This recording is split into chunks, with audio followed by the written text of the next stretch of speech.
My name is Claudia Morales. I'm representing Troupe 821, and I will be performing two monologues. One from Nerds by Debra Oswald, and the second one from To See the Stars by Cynthia McCarty. All right, I'm going to admit something I never thought I'd admit to anyone ever. I've got a crush on Adam, head over heels, uncontrollable passion, etc. Unrequited passion, of course. Now, I know this sounds like I'm throwing away everything I've said so far, and I guess I am. I know he'd never go for a nerd like me. I know it's hopeless. I know all that. But I can't help it just thinking he might look at me. My heart starts pounding like mad, and then I worry whether he can tell my heart's going crazy, and I have to act really cool. This crush, it's like a disease. Do you know? Oh, I'm almost too embarrassed to admit this. Adam misses the bus sometimes because he's chatting up some girl or something. And you know what I do? I get off the bus after one stop and walk back to school just so I can ride the same bus with him. Isn't that the most pathetic thing you've ever heard? I'm crazy. I can lie here for hours thinking about him. I imagine the bus breaks down one day in this remote place and Adam and I are stranded together, and he discovers I was this really fascinating woman all along, far more interesting than all those silly girls at school, but I see I can't bear to be just another notch on his belt, so Adam has to beg me to go out with him, grovel almost. White lung, they call it. Tuberculosis. That's what the doctor at the charity hospital said I have.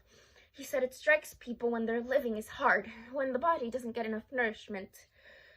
He said the only cure is fresh air and healthy food and a good long rest out in the country.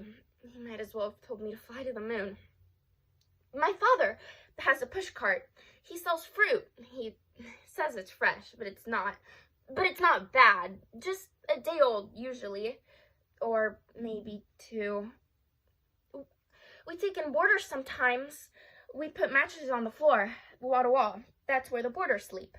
The family just piles up in the kitchen. Our water comes from a spigot outside, 6 floors down. The toilets are down there too. When I get sick to my stomach, it's a long way to walk. Sometimes Anya and Earth and I take the long way home from work. We look in all their store windows, such things they have there. Once I walked right into one of those great big stores all by myself. It was so clean and bright. It was 10 times cleaner than the charity hospital. I rode the moving stairs all the way to the top floor. That's where the furniture is and the dishes. I pretended it was my house and my furniture and my china and crystal. I even sat down at the big piano. And I pretended I was a lady I saw in a picture book once, with her hands all white just so on the keys.